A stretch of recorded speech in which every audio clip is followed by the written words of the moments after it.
Welcome to my channel Deep Sleep Mission-DSM. As we begin, I would be delighted if you could share your location in the comments below. It's truly inspiring to witness how far this content travels and to connect with viewers from across the world. The first receipt appeared on a Tuesday morning, crumpled between my car seats like it had been there for weeks. Except I'd just cleaned my Honda Civic the day before. The paper felt wrong somehow. Too thick. Too real. Hartley's Hardware and More, where tomorrow shops today. I stared at the faded purple ink. 47 to 83s for items I couldn't quite make out. The address, 1847 Willow Street, right here in Portland, Maine. But here's the thing that made my skin crawl. I've lived in Portland my whole 32 years. There's never been a Willow Street. Before we dive into this nightmare, and trust me, it gets so much worse, hit that subscribe button if you want to hear more stories about things that shouldn't exist. Drop a comment telling me about the strangest thing you've ever found, because I need to know I'm not alone in this. And now, the story begins. My name is Sarah Chen, and I work at a perfectly normal accounting firm downtown. Numbers make sense to me. They follow rules. They don't lie.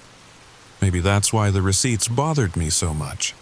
They were evidence of transactions that couldn't have happened. After finding that first one, I almost threw it away. Almost. But something made me smooth it out on my kitchen counter that evening. Under the warm glow of my pendant light, I could make out more details. The items purchased were listed in a font that hurt to look at, like the letters kept shifting when I wasn't directly staring at them. 1 PKG temporal adhesive, $12.99 and 3 units memory wool, $2,400 service fee, consultation, $10.84 memory wool. What the hell was memory wool? I tucked the receipt into my junk drawer and tried to forget about it. But Wednesday morning, there was another one, this time folded neatly in my jacket pocket. A jacket I'd worn the day before, with nothing in the pockets. Brennan's Boutique of Borrowed Things, 2234 Elm Avenue, Portland. Emmy receipt number 00001. The address made even less sense. Elm Avenue ended at the 1800 block. It had since the city was built. This receipt showed a purchase from 3 days ago. 3 days ago, I was in Boston for a conference. My credit card statements could prove it. My hotel receipt could prove it. But this receipt said I bought something called a reverse compass for $89.9. By Friday, I had 7 receipts. They appeared in impossible places, inside a sealed jar of peanut butter I'd just opened, tucked between pages of a book I hadn't touched in years. One even materialized in my hand while I was washing dishes. That one was still damp, the ink running like tears. I spread them all out on my dining room table that night. 7 receipts from 7 different stores. None of them existed. I'd checked. I'd driven to every single address. 1847. Willow Street was a vacant lot full of dead grass. 2234 Elm Avenue was the middle of Deering Oaks Park. One address, 99999 Harborview Road. That street only went up to 500, but the receipts kept coming. By the second week, I had 23. I started cataloging them in a spreadsheet. Dates, times, items, amounts, looking for patterns. The accountant in me needed to make sense of this. The items purchased were always strange. Bottled silence. Inherited guilt. Thursday's reflection. But the amounts were precise. 12/47, 38.91 hours, 67.23. Real prices for unreal things. I should have stopped collecting them, should have burned them maybe. But each one felt important, like evidence of something I needed to understand. My apartment started feeling smaller. The receipts seemed to watch me from their folder on my desk. Then I noticed something that made my blood run cold. The dates on the receipts, they weren't random. They were getting closer to the present. The first one was dated 3 months ago. The most recent. Tomorrow. How can you have a receipt for something you haven't bought yet? I called in sick to work the next day. October 15th, the date on that impossible receipt. Sat in my apartment watching the clock. Waiting. The receipt was from something called the Midnight Market and showed a purchase time of 2:47 p.m. At 2:30, I was pacing my living room. At 2:45, I was staring at my phone. At 2:47, nothing happened. Except when I looked back at the receipt, there was a new line item that hadn't been there before. Written in that same purple ink that seemed to shift and breathe. Investigation fee. Non-refundable. $0.10. You're asking the wrong question, Sarah. I dropped the receipt. My name. It knew my name. That night, I couldn't sleep. Every shadow looked like it might produce another receipt.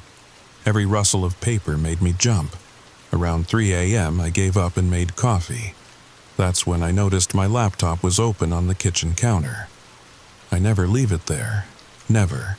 The screen showed a Google Maps search for an address I didn't recognize. 4412 Lighthouse Way, Peaks Island, Maine. Peaks Island is a real place. A small island in Casco Bay, about 20 minutes by ferry from Portland. I'd been there dozens of times. But Lighthouse Way? I searched and searched. No such street existed. But I went anyway. What else was I going to do? Pretend this wasn't happening? The ferry ride that morning was rough. October seas are unpredictable in Maine. Gray waves slapped against the boat's hull. Only a handful of other passengers, mostly islanders heading home after mainland errands. They didn't look at me, or maybe they looked too much. I couldn't tell anymore. Peaks Island in October is quiet. Summer tourists long gone. I walked the familiar streets, Island Avenue, Seashore Avenue, Pleasant Avenue. But then I turned a corner. I'd turned 100 times before, and there it was. A street sign I'd never seen. Weathered wood, faded green paint, Lighthouse Way. My heart hammered against my ribs. The street was narrow, lined with beach roses and tall grass. It looked old. It looked like it had always been there. But it hadn't. I knew it hadn't. 4412 was at the end. A small cottage with cedar shingles gone silver with age. Smoke drifted from the chimney. The mailbox had no name, just the number. And tucked into the mailbox flag, another receipt. I grabbed it with shaking fingers. The Memory Exchange 441. 2 Lighthouse Way, Peaks Island. Customer, Sarah Chen. Item returned, 1 grandmother's laugh. Refund, processing. My grandmother died when I was 7. I barely remembered her, but suddenly I could hear it, her laugh, rich and warm like honey and tea. How had I forgotten that sound? The cottage door opened. "You're early," said the woman standing there. She looked normal, completely normal. Jeans, fisherman's sweater, graying hair in a ponytail. "The appointment isn't until Thursday." "What appointment?" My voice came out as a whisper. She tilted her head, studied me. "Oh, you're not ready yet. Still collecting, aren't you? That's fine. Keep the receipts safe, Sarah. You'll need them for the audit." "What audit? What are you talking about?" But she'd already closed the door. When I knocked, no one answered. When I walked around the cottage to peer in the windows, there were no windows, just solid walls. I ran all the way back to the ferry dock. But when I looked back, Lighthouse Way was gone. Just the familiar corner I'd known my whole life. On the ferry ride back, I found another receipt in my pocket. Today's consultation. Premature arrival penalty. $47.83. The exact amount from the very first receipt. I became obsessed, started calling in sick more often, spending entire days driving to the addresses on the receipts. Most led nowhere. Empty lots, patches of woods, sometimes just ocean where land should be. But occasionally, I'd find something. A store that flickered in and out of existence on Congress Street. I saw it for exactly 12 seconds, long enough to see my own face reflected in the window, except the reflection was wearing clothes I didn't own. A market in an alley off Exchange Street that was only there when it rained.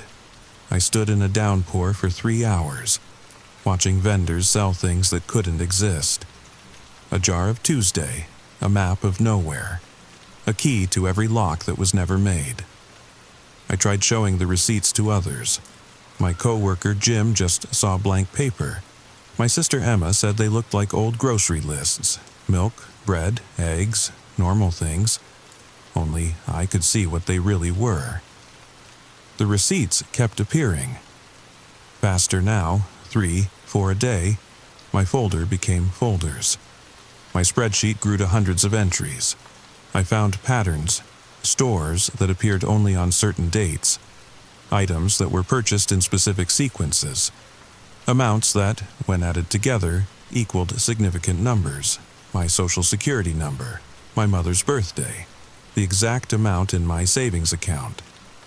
Then came the receipt that changed everything. November 1st, Day of the Dead. Fitting, really. The receipt materialized on my pillow when I woke up. Not crumpled or folded, pristine, like it had just been printed. The Department of Lost Things location, where you need it to be. Transaction, exchange pending items for trade. 34 years of memories accumulated. One identity, current. All receipts collected to date. In exchange for the truth about December 12th, 1998. December 12th, 1998. I was 10 years old, and I had no memory of that day. None. It was just gone. A blank spot in my childhood that I'd never really thought about until now. I needed answers. Real answers. That night, I did something I should have done weeks ago.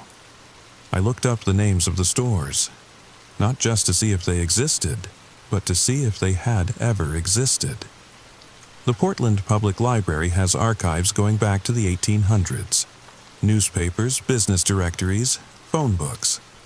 I spent hours in the basement, surrounded by the smell of old paper and dust, and I found them. Every single store on my receipts had existed. Hartley's Hardware closed in 1953 after a fire.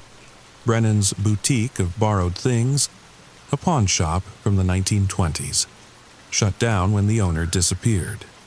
The Midnight Market, a traveling carnival attraction from 1897 that left town after a child went missing. They were all real, they were all gone. And somehow, I had receipts from them. But the dates were wrong.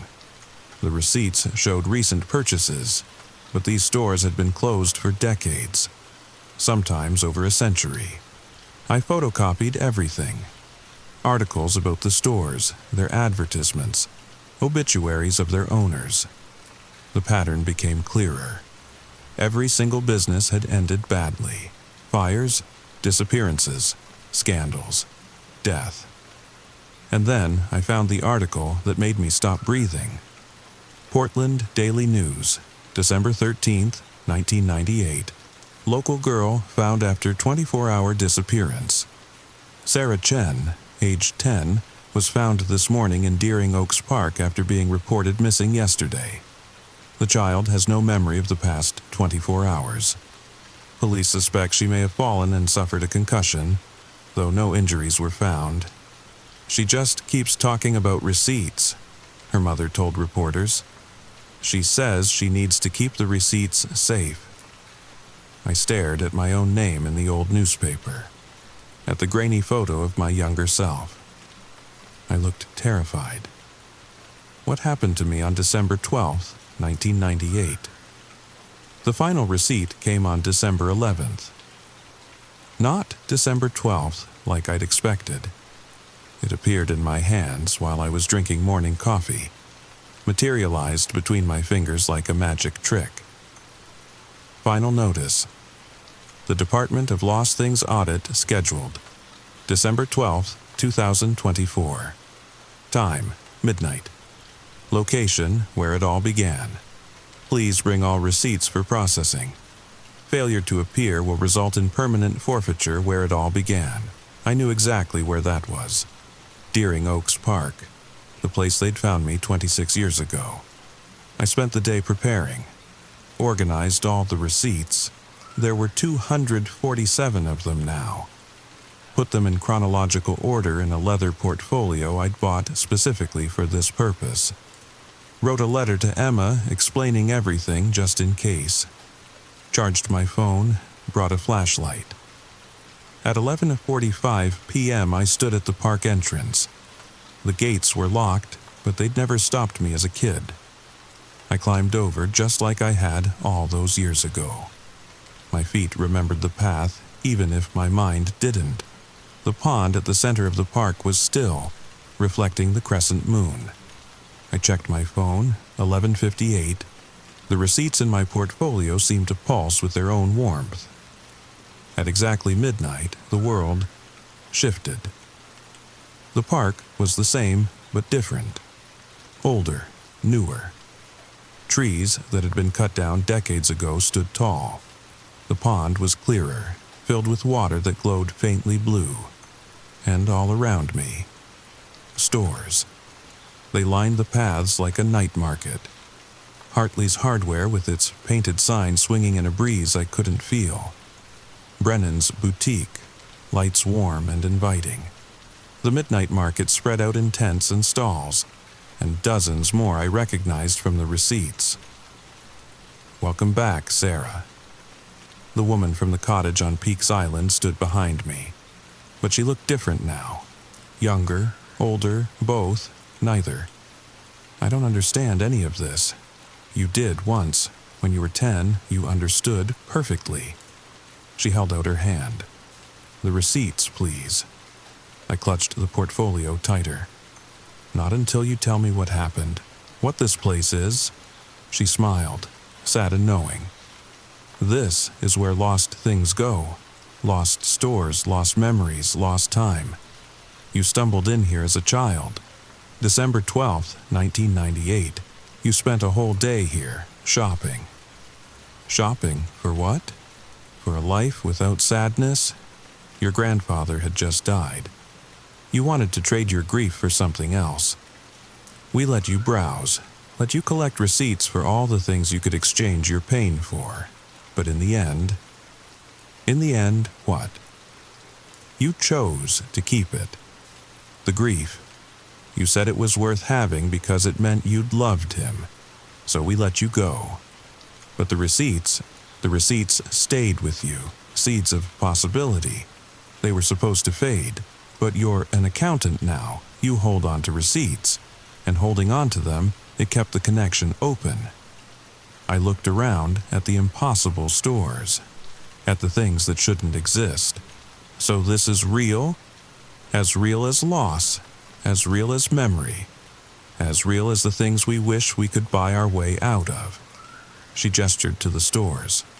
You can shop now if you want. Trade what you have for what you think you need. That's what the audit is, a chance to balance your books. I opened the portfolio. 247 receipts for things I'd never bought from stores that shouldn't exist. Each one a possibility, a different path. What did I almost trade when I was 10?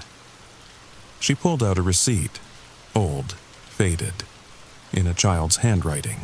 The Department of Lost Things. Customer, Sarah Chen, age 10. Proposed trade, all future sadness. In exchange for never loving anyone enough to grieve them. Transaction canceled by customer. I stared at it, at the choice I'd made without remembering, to keep the pain because it meant keeping the love. The stores are closing soon, the woman said gently. The audit can only last so long. What would you like to purchase? I looked at the receipts in my hands, each one a record of something I could have. Bottled silence to never hear bad news, inherited guilt to understand my parents better, a reverse compass to always find my way home. But I thought about my grandmother's laugh, how I'd forgotten it until that receipt gave it back, how forgetting had been its own kind of loss. "I want to remember," I said. "December 12th, 98, all of it." She nodded. "That will cost exactly 247 receipts." I handed her the portfolio. The moment she took it, the memories flooded back. 10-year-old me crying in the park after my grandfather's funeral, finding a store that couldn't exist, meeting a woman who offered to take my pain away, spending hours looking at all the things I could trade my grief for, and finally understanding that grief was just love with nowhere to go. The stores began to fade. The park returned to normal. The woman smiled one last time. "Your books are balanced, Sarah Chen. The audit is complete." She was gone, the stores were gone, but the memories remained. I walked home as the sun began to rise. In my pocket I found one last receipt. The Department of Lost Things final balance. $0. Thank you for your business. Remember, some things are worth keeping, even the receipts for pain. When I got home, I found something else. On my dining room table, where I'd spread out all those receipts weeks ago, was a single photo. Old, Polaroid, me at age 10, standing next to my grandfather. Both of us laughing. I'd never seen this photo before, but somehow I remembered the moment. A summer before he died. Ice cream cones, his joke about pelicans, the way his laugh sounded exactly like my grandmother's would years later. I should frame this photo, keep it safe. Some receipts are worth holding on to. They prove the transaction of love happened. They prove we paid the price of caring. They prove we chose to keep the painful parts because they came bundled with everything beautiful. But here's the thing, and this is why I need you to tell me if anything like this has happened to you. This morning, I found another receipt. New store, new impossibility. The Bureau of Borrowed Tomorrows coming soon. To a yesterday near you grand opening. When you're ready. First customer discount. One free question about what comes next. So, I'm asking you, have you ever found a receipt for something you didn't buy? From somewhere that doesn't exist? Because I think the stores are still out there. Different ones for different people. Offering trades we don't remember making. Check your pockets. Check your old jackets. Check between your couch cushions. And if you find one, keep it safe. You might need it for the audit. Some of us are collectors without knowing it. Some of us have been shopping in impossible places our whole lives. And someday, they're going to want to balance the books. The question is, what are you willing to trade? And what's worth keeping? Even if it hurts. Especially if it hurts. Because that's the receipt that proves you lived. That's the receipt that proves you loved. That's the receipt for being human. And that's priceless. Even at stores that don't exist. Especially at stores that don't exist. Sweet dreams, if you can manage them. Comment below if you've ever found something impossible. Subscribe if you want to hear what happens when I visit the Bureau of Borrowed Tomorrows. Because I'm going, I have to know what comes next. Don't you? Wait, there's more I haven't told you. Something that happened between finding that photo and this morning's receipt. Something that explains why I'm so certain you need to hear this story. 3 days after the audit, I went back to work. Pretended everything was normal. Filed reports, reviewed spreadsheets, attended meetings about quarterly projections. But normal was a costume that didn't fit anymore. My coworkers looked different. Flatter somehow. Like receipts themselves. Records of transactions rather than real people. During lunch that Wednesday, Jim from accounting knocked on my cubicle wall. "Sarah, you got a minute? Found something weird in the archives." My blood chilled. What kind of weird?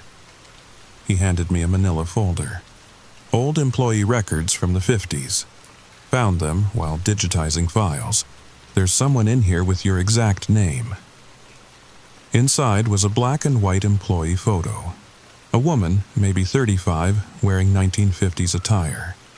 The nameplate read Sarah Chen, Senior Accountant, 1901 to 1953. She had my face. Not similar. Not resembling. My exact face. Crazy coincidence, right? Jim laughed. Same name, same job, even looks a bit like you. I managed to nod, managed to smile. But under the photo was an employment termination notice. Employee failed to appear, December 12, 1953. Position abandoned. Personal effects unclaimed. That night, I searched every genealogy site, every ancestry record. No Sarah Chen in Portland in the 1950s. No record of her birth, death, or existence. Except for that employee file. I went back to the library. Searched the newspapers for December 1953, and I found it. Page 6, small article. Local woman missing, accountant Sarah Chen, 35, has been reported missing by her employer, Hartley and Associates. She was last seen December 11th leaving work. Anyone with information, please contact Portland Police. Hartley and Associates, as in Hartley's Hardware. The first receipt. My hands shook as I photocopied the article. The woman in the grainy newspaper photo was definitely me. But how? How could I have existed in 1953? That's when I remembered something the woman at the audit had said. Some things are worth keeping. What if I wasn't the first Sarah Chen to find the receipts? What if this was a cycle, repeating every few decades? What if the receipts weren't just appearing? What if they were returning?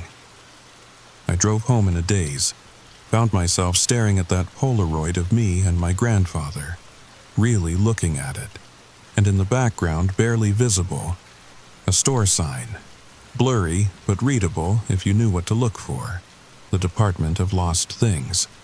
My grandfather knew. He'd been there. That's why he'd been so insistent about teaching me to save everything, document everything. Keep your receipts, Sarah Bear, he'd always said. You never know when you'll need to prove where you've been. I called my mother that night. Hadn't spoken to her in weeks. We'd grown distant since Dad died last year. Mom, do you remember when I went missing, when I was 10? Silence, then quietly, why are you asking about that? I've been remembering things. About that day. Sarah. Her voice was careful, fragile. The doctor said you might remember eventually. They said not to push it. What else did they say? They said you were lucky, that whatever happened, wherever you went, you came back. Not everyone does. What do you mean, not everyone does? She sighed. Your grandfather had a sister, Chen Mei Ling. She disappeared when she was 35, same age as that other Sarah Chen in 1953. They found her things, but never found her. Your grandfather spent his whole life looking for her. He said she'd gone shopping and never came back. The pieces clicked together with horrible clarity. The receipts weren't random, they were inherited, passed down through the Chen family line. Each generation, someone found them. Each generation, someone had to balance the books. Mom, did grandfather ever talk about receipts? All the time. It's why he became an accountant. Said numbers were the only truth, that receipts were proof of existence. He saved every receipt from every purchase he ever made. We found boxes and boxes of them when he died, decades of receipts. I threw them all away. Except what? Except for one box. He'd labeled it, for Sarah when she's ready. It's in the attic. I never opened it. It felt private. I drove to my mother's house at midnight. She was waiting on the porch, the box beside her. I "I should have given this to you years ago," she said. "But after what happened when you were 10, I was scared." The box was full of receipts, but not normal ones. These were different from mine.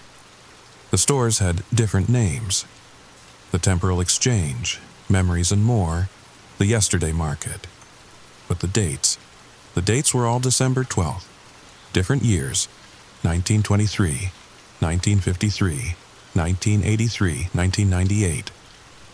At the bottom was a letter in my grandfather's handwriting. "My dear Sarah, if you're reading this, then they've started appearing to you. The receipts, I'm sorry. I'd hoped the cycle would end with me, but the Chen family has been keeping the books for longer than anyone remembers. We are the auditors of the impossible. Every generation, one of us is chosen to collect the receipts, to witness the stores that shouldn't exist, to balance the books between what is and what isn't. Some of us get lost in the audit. My sister never came back. Others, like me, make our peace with it. We learn to live between the real and the unreal. You're stronger than you know. You proved that at 10 years old when you chose to keep your grief rather than trade it away. That choice, it marked you as the next keeper. The receipts will keep coming. The stores will keep appearing. And someday you'll train the next generation, because someone has to keep track. Someone has to remember what's been lost and what's been found. Someone has to make sure the books balance. I love you, Sarah Bear, even from beyond the final audit." Grandfather. I sat on my mother's porch until dawn, reading through his receipts. Each one a story, a transaction between worlds, a record of things that existed in the spaces between reality. Now I understood. The Sarah Chen from 1953 wasn't me. She was my great-great-aunt, pulled into the same cycle. And somewhere, somewhen, there would be another Sarah Chen, another keeper of impossible receipts. The Bureau of Borrowed Tomorrows wasn't just another store. It was my inheritance, my turn to run the shop, to be the one behind the counter, offering impossible trades to people who stumbled into spaces that shouldn't exist. That's why I need to know if you've found receipts, because I'm starting to understand the real audit. It's not about balancing my books, it's about balancing everyone's.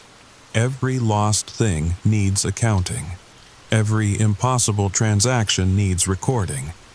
And I can't do it alone, so please check your pockets, check your old photos.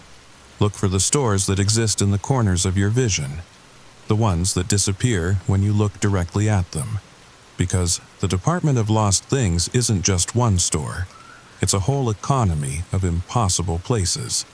And we're all shopping there, whether we remember it or not.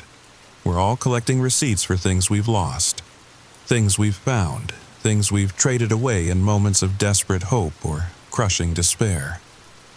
And someday we all face the audit. The question isn't if you'll find a receipt. The question is, are you ready to remember what you bought? Are you ready to remember what you paid? Are you ready to remember who you really are when you shop at stores that don't exist? Because I am, finally, after 26 years of forgetting, I'm ready to remember everything. Even the parts that will hurt. Especially the parts that explain why you're listening to this story right now. You see, this isn't just a story, it's a receipt. And by listening all the way to the end, you've completed a transaction. You've traded your time for my truth. And that receipt, it's already in your pocket. Go ahead, check, I'll wait. Story number 2. Listen carefully, because what I'm about to tell you might save your life. Or, at the very least, it'll make you think twice before booking that perfect beach vacation you've been dreaming about. You know how they say some places are too good to be true? Well, Crescent Shore, Oregon, was exactly that kind of place. And I should have known better, I really should have. But before I tell you what happened that October, before I explain why I can't look at the ocean anymore without feeling my chest tighten, I need you to understand something. What you're about to hear isn't some campfire tale. This happened. And somewhere out there, it's still happening. The story begins now. The rental listing had been perfect. Too perfect, maybe. But after 6 months of overtime at the Portland accounting firm, I wasn't asking questions. Just a cozy beach cottage in Crescent Shore, population 847, tucked away on the Oregon coast where the fog rolled in like clockwork every evening. The photos showed weathered gray shingles, a stone fireplace, and massive windows overlooking a pristine stretch of sand that seemed to go on forever. Sarah thought I was crazy going alone. Jess, seriously? A beach town in October, in Oregon? She'd wrinkled her nose over our Tuesday coffee, the same way she always did when she thought I was making a mistake. Why not just, I don't know, go to Cabo like a normal person? But normal had never been my thing, and besides, there was something about that listing. Something in the way the afternoon light hit the water in those photos. Golden. Peaceful. Like the whole world had been put on pause. What I didn't know then was that some pauses last forever. The drive down took 4 hours. 4 hours of winding coastal roads. Classic rock on the radio, and the kind of drizzle that makes you grateful for windshield wipers.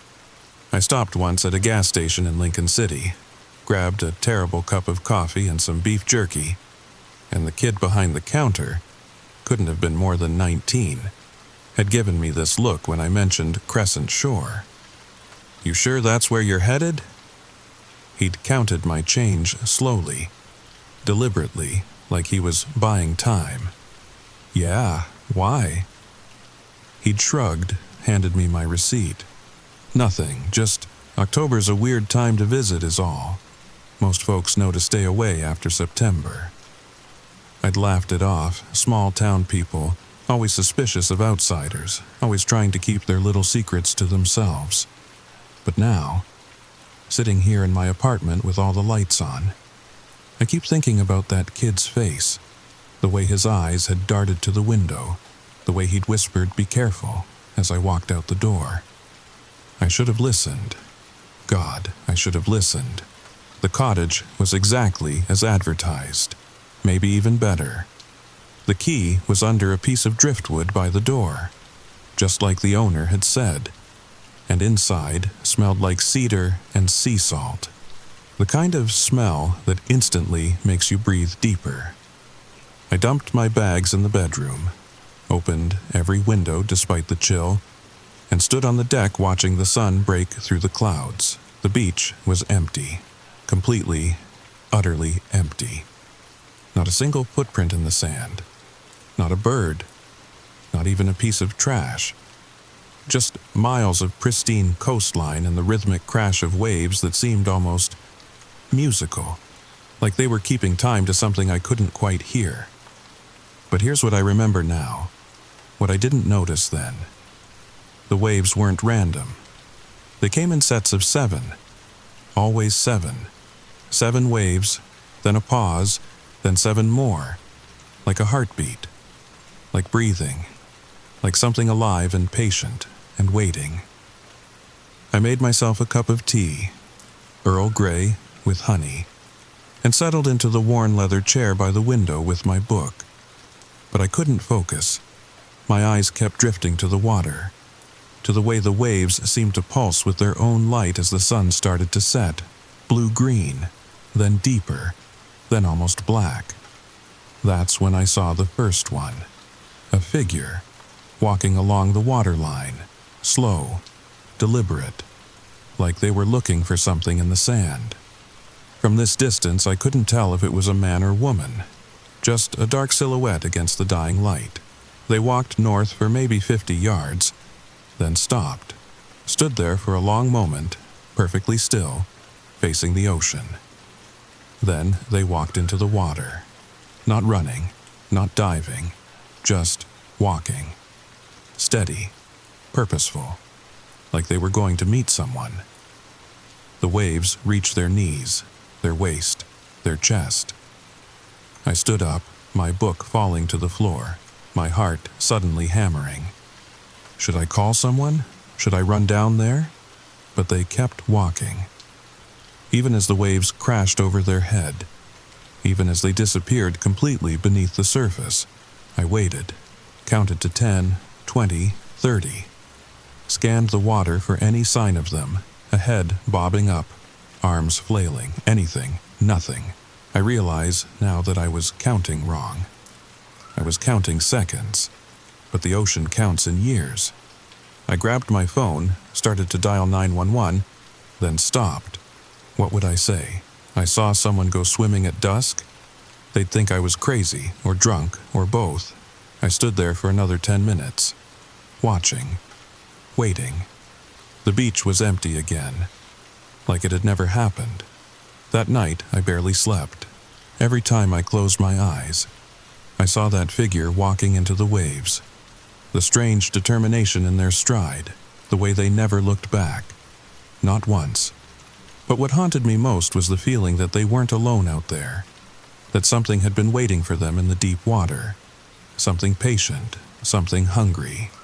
The next morning came gray and misty, the kind of Pacific Northwest morning that makes you want to stay in bed with coffee and a good podcast. But I couldn't shake what I'd seen, so I bundled up in my Columbia jacket, the thick one Sarah had bought me last Christmas, and headed down to the beach.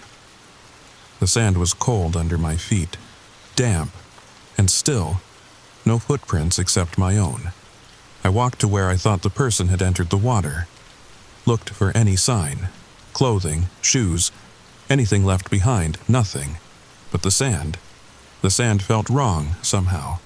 Too smooth, too perfect, like something had carefully erased every trace of what happened there. "You're up early." I jumped, spun around. An older man stood behind me, maybe 70, wearing a Yankees cap and a windbreaker that had seen better days. His face was weathered, deeply lined, but his eyes were sharp, alert. "Sorry," he said, not looking sorry at all. "Didn't mean to startle you. I'm Bill. I run the bait shop up the road." "Jess," I managed, my heart still racing. "I'm renting the Clearwater cottage for the week." He nodded slowly, his gaze drifting to the ocean. "First time in Crescent Shore?" "Yeah, it's beautiful. That it is." He was quiet for a moment, then, "You see anything interesting last night?" The question hung between us, loaded, heavy, like he already knew the answer. I thought I saw someone swimming, but it was getting dark, so..." Bill's jaw tightened. "What time? Around 6:30? Maybe 7? He pulled out a small notebook from his pocket, weathered and water-stained, and made a note. "Third one this week," he muttered. "Third what?" He looked at me then, really looked at me, like he was trying to decide something. "How long you staying?" 5 more days. Might want to cut it short." Before I could ask what he meant, he was walking away, his boots leaving deep prints in the sand. But here's what made my blood run cold. When I looked back at where he'd been standing, there were no prints at all. The sand was smooth, unmarked, like he'd never been there. I called after him, but he didn't turn around, just raised one hand in a half-wave and kept going. I spent the rest of the morning in town, if you could call it a town. One main street, a diner called Rosie's, the bait shop, a tiny grocery store that looked like it hadn't been updated since the 70s. And everyone, watched me like I was some kind of exotic animal, but it wasn't just watching. It was like they were memorizing me, cataloging every detail, like they were already planning how to remember me after I was gone. At Rosie's, I ordered pancakes and tried to make conversation with the waitress, a woman named Deb with bright red lipstick and tired eyes. "So, lived here long?" I asked, going for casual. "All my life." She refilled my coffee without me asking. "You're in the Clearwater place." It wasn't a question. "Yeah, how did you..." "Small town, we know everything." She paused, glanced around the mostly empty diner. You planning on staying the whole week? That's the plan. She set the coffee pot down, leaned in slightly. Plans change, especially in October. Why does everyone keep saying that? What's wrong with October? Deb straightened up, her professional smile sliding back into place like a mask. Oh, nothing really. Just tourist season's over. Not much to do, that's all. But that wasn't all. I could see it in the way her hands trembled slightly as she wrote up my check. The way she avoided looking at the window that faced the ocean. And when I paid, when our fingers touched as she handed me the receipt, her skin was ice cold, corpse cold. I left a generous tip and hurried out, but not before I heard her whisper to the cook, another one choosing the hard way. That afternoon, I positioned myself at the cottage window with binoculars I'd found in a drawer. If it happened again, I'd be ready. I'd see everything, maybe even record it on my phone. 4 o'clock came, then 5. The beach remained empty. 6 o'clock, and the fog started rolling in, thick and gray like a living thing. 6:30. There. 2 figures this time, walking from opposite directions. They met at the waterline, stood facing each other for a moment, then turned toward the ocean. Together, in perfect synchronization. Through the binoculars, I could see their faces, or what should have been their faces. Blank, smooth, like someone had erased their features with an infinite eraser. But their mouths were moving, speaking words I couldn't hear but somehow understood. Welcome home, come home, join us. I grabbed my phone, started recording, zooming in as much as I could. They walked into the waves just like the person from last night. Steady, purposeful, unstoppable. The fog swallowed them before they got waist deep, but I kept recording, kept watching. 5 minutes, 10, 15, they never came back out. I played the video back, frame by frame. The quality was grainy, the fog making everything soft and dreamlike. But I could see them. 2 people walking into the Pacific Ocean like they were going home. But in one frame, just one, right before the fog consumed them. They turned. Both of them turned and looked directly at the camera, directly at me, and smiled. Sleep was impossible that night. Every time the house creaked, every time the wind shifted, I sat bolt upright, convinced someone was at the door, or the window, or already inside. The worst part was the dreams. Even when I dozed, I dreamed of walking along an endless beach under a starless sky, walking toward something that waited in the waves, something that knew my name, something that had been calling me my whole life. I just hadn't been listening. At 3 a.m., I gave up, made myself instant coffee, the terrible kind that tastes like burnt rubber, and started searching online. Crescent Shore, Oregon disappearances. Crescent Shore mysterious deaths. Crescent Shore October. Nothing. Well, almost nothing. A few tourist blogs about the quaint coastal town, a historical society page about the founding in 1892, and one weird Reddit post from 3 years ago. Anyone else notice something off about Crescent Shore, Oregon? Went there last October for a photography trip. Locals kept warning me about the beach after dark. Saw some seriously weird stuff. People walking into the ocean fully clothed. Tried to help one guy, but he just kept walking like he couldn't hear me. When I grabbed his arm, it was ice-cold like touching a corpse. He looked at me, and his eyes were completely black. No whites, nothing, just black. I ran, packed up that night and never went back. Still have nightmares. The post had 2 comments, one calling the guy crazy, the other just 3 words. October brings them. I scrolled deeper, found archived news articles from decades past. Missing persons reports that all had one thing in common. They disappeared in October. Near water, always near water, but the articles were old, buried deep in digital archives. Like someone had worked very hard to make sure they'd be forgotten. I must have dozed off at the table because I woke to someone knocking. Loud, insistent, the morning sun was streaming through the windows, bright and almost violent after the gray days. I stumbled to the door, still groggy, and found Bill standing there with a paper bag. "Brought you some pastries from Rosie's," he said, inviting himself in. "Figured you might want some company." We sat at the kitchen table, the same one where I'd fallen asleep, and he saw my laptop, the Reddit post still on the screen. His face went very still. "So, you know," he said quietly. "Know what? That people keep walking into the ocean? That everyone in this town acts like it's normal? That they're not people anymore." He said it so matter-of-factly, like he was telling me the weather. "Not by the time they walk into those waves."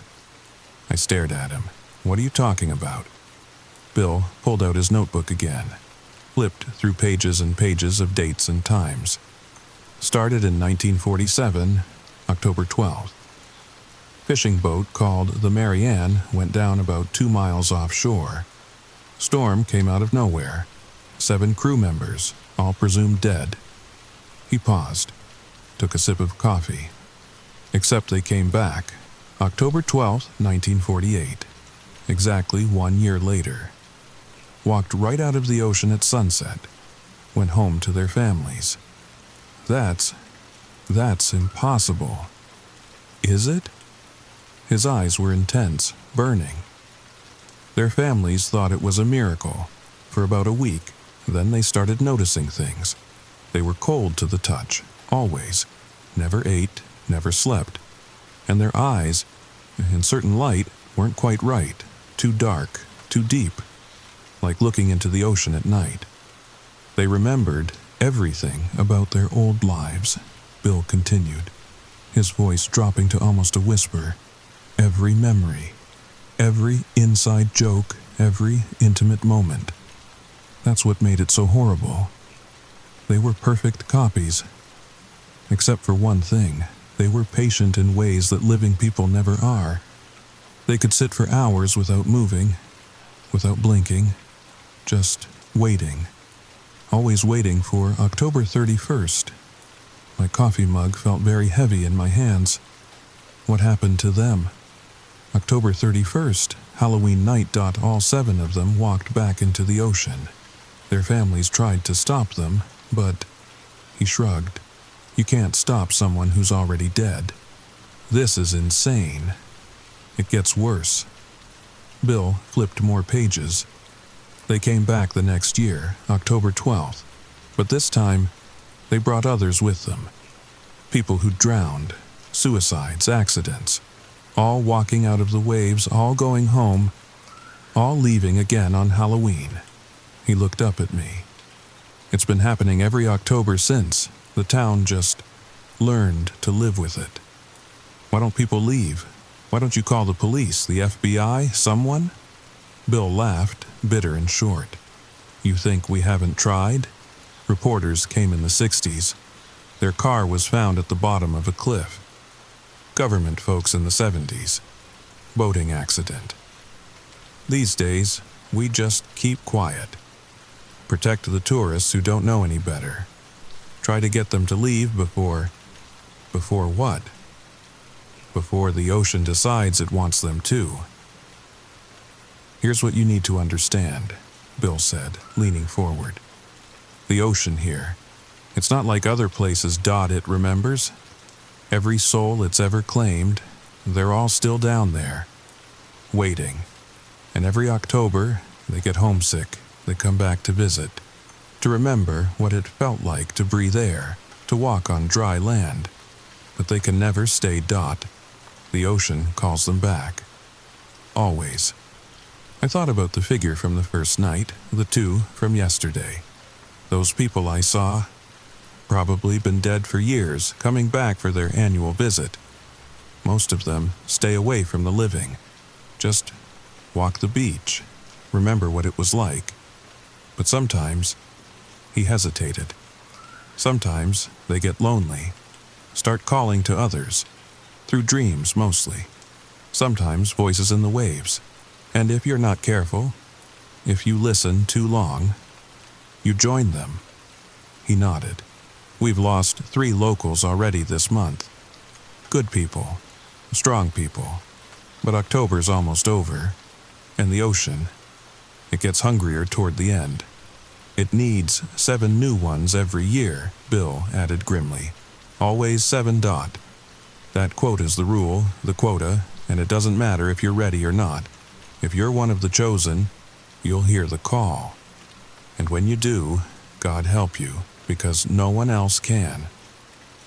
I should have left packed my bags that minute and driven back to Portland back to my normal life with spreadsheets and coffee runs and Sarah's eye rolls. But something kept me there. Maybe it was stupidity Maybe it was that dangerous curiosity that's gotten humans in trouble since the beginning of time. Or maybe it was already too late. Because that's the thing about the ocean's call. You don't just hear it with your ears, you feel it in your bones, in your blood. Like a tide pulling at something deep inside you that you didn't even know was there. That night, October 30th, I heard them. Voices in the waves. Soft at first, like whispers carried on the wind. Then clearer. Voices I recognized. My grandmother, who died when I was 12. My college roommate, who'd overdosed junior year. Even my own voice, calling from somewhere far away. "Come home, Jess. Come home to the water." But there were other voices too. Thousands of them. Men and women and children. All calling my name, all promising peace. Promising an end to worry and pain and loneliness. Promising forever. I stood on the deck, my hands gripping the railing so tight my knuckles went white. The beach wasn't empty anymore. There were dozens of them, maybe hundreds, all walking slowly along the shore, their forms shifting and blurring in the moonlight. Some looked almost normal. Others were clearly wrong. Too tall, too twisted. Like the ocean had remade them into something else. One stopped directly in front of the cottage. Looked up. Even from this distance, I could see its eyes. Black, endless, like Bill had said. Like looking into the ocean at night. It raised one hand, beckoned. And God help me. I wanted to go. The wanting was physical, like hunger but deeper. Like thirst, but more desperate. Every cell in my body was screaming at me to walk down those stairs, to join them, to finally, go home. My feet moved without my permission. 1 step, 2, I was at the stairs leading down to the beach before my phone rang.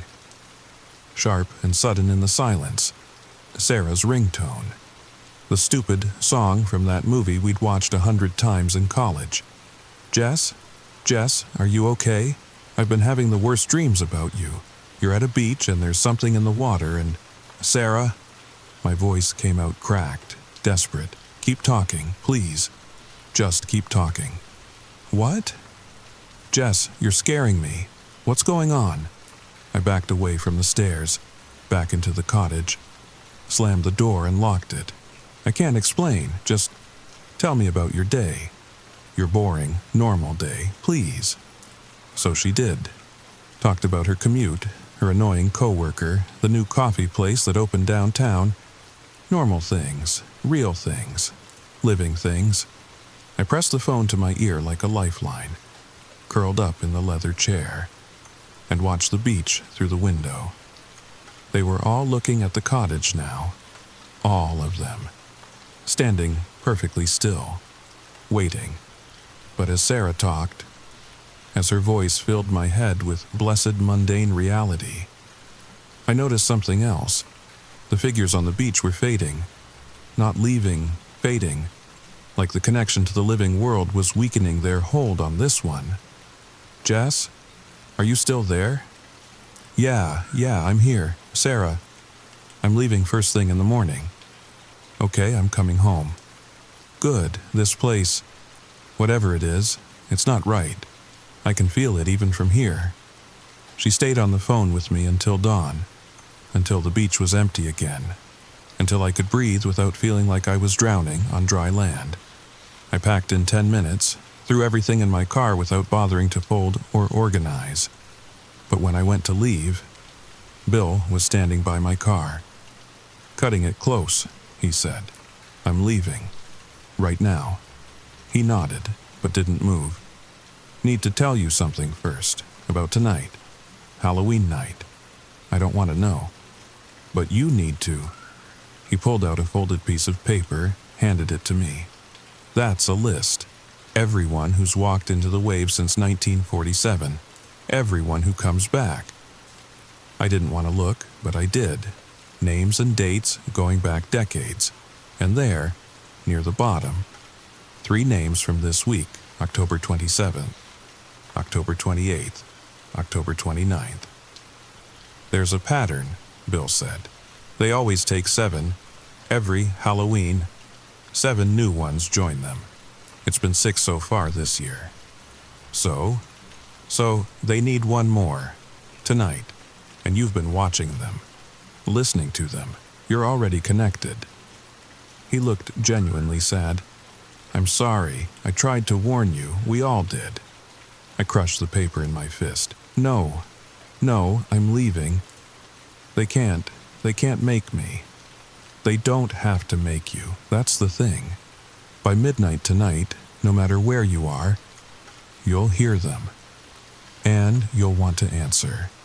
You'll want it more than anything you've ever wanted in your life. You're crazy. This whole town is crazy. But even as I said it, I could feel it. A pull. Faint, but insistent. Like gravity, but sideways. Toward the ocean. "There's one way," Bill said quietly. "One person, in all these years, who heard the call and didn't answer. How? She never stopped moving. Drove all night. Every Halloween for the rest of her life. She drove. Coast to coast sometimes. Never stopping near water.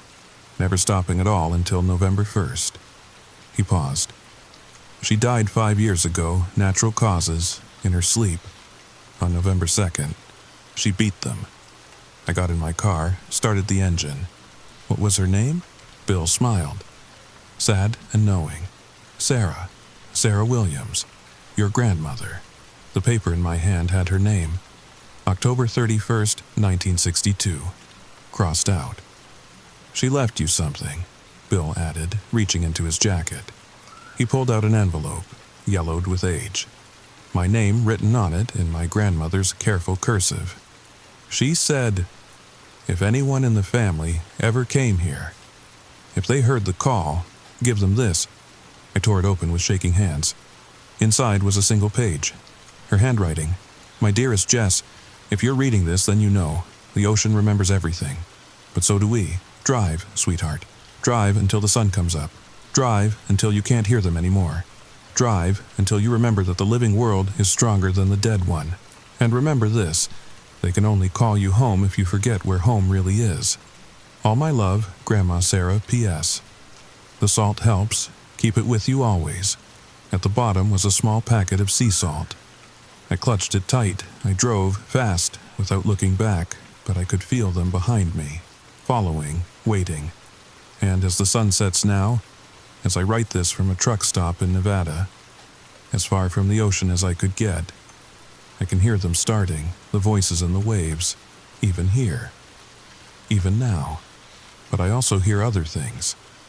Sarah's voice, living voices, the sound of traffic and laughter and all the messy, beautiful chaos of a world where people are alive and imperfect and real. It's 11:47 p.m. on Halloween night. 13 minutes left. I'm going to get back in my car. I'm going to drive. And I'm going to hope, pray, that whatever my grandmother found the strength to do, I can do it too. But if you're reading this, if somehow this ends up online, and if you ever find yourself in a small coastal town in October, and the locals tell you to leave, listen to them. Because some places the ocean doesn't give back what it takes. It just takes more, and more, and more. The sound of waves crashing. Faint, but getting louder. I have to go. I have to drive. I have to... They're here. Even in the desert, they're here. And they're so beautiful, so peaceful. Like going to sleep, like going home, like... No. I'm holding the salt. I'm thinking of Sarah. I'm thinking of coffee shops and spreadsheets and all the boring, wonderful things that make life real. I'm remembering that home isn't the ocean. Home is where people know your name and worry about you and stay on the phone until dawn. I'm driving. I'm surviving. Just like Grandma did. Just like... Recording ends. Wait before you scroll away. Before you dismiss this as just another story. I need you to know something. I made it, barely. But I made it. It's November 1st now. And the voices are gone. The pull is gone. But every October, every single October, I drive, coast to coast, never stopping. Never looking at the ocean. And here's what I learned. The ocean doesn't just want the dead. It wants the stories too. It wants people to forget, to dismiss, to explain away. Because the moment you stop believing, the moment you think it's just a story, that's when you stop listening for the warning signs. That's when you book that perfect beach vacation in October. And if you've made it this far, if you've listened to this whole thing, check the comments. Because I bet some of you have heard them too. The voices in the waves, in lakes, in rivers, even in the rain sometimes. We don't talk about it, we don't admit it. But we know, don't we? We know what's out there, waiting, calling. We know because somewhere, deep down, we can feel it. The pull of the deep, the promise of peace, the whisper that says, maybe, just maybe, drowning wouldn't be so bad. And we know that someday, maybe not this October, maybe not the next, but someday, the ocean always gets what it wants. Sweet dreams. And whatever you do, don't listen to the waves tonight. Don't ever listen to the waves. Because they're not just calling the dead anymore. They're calling you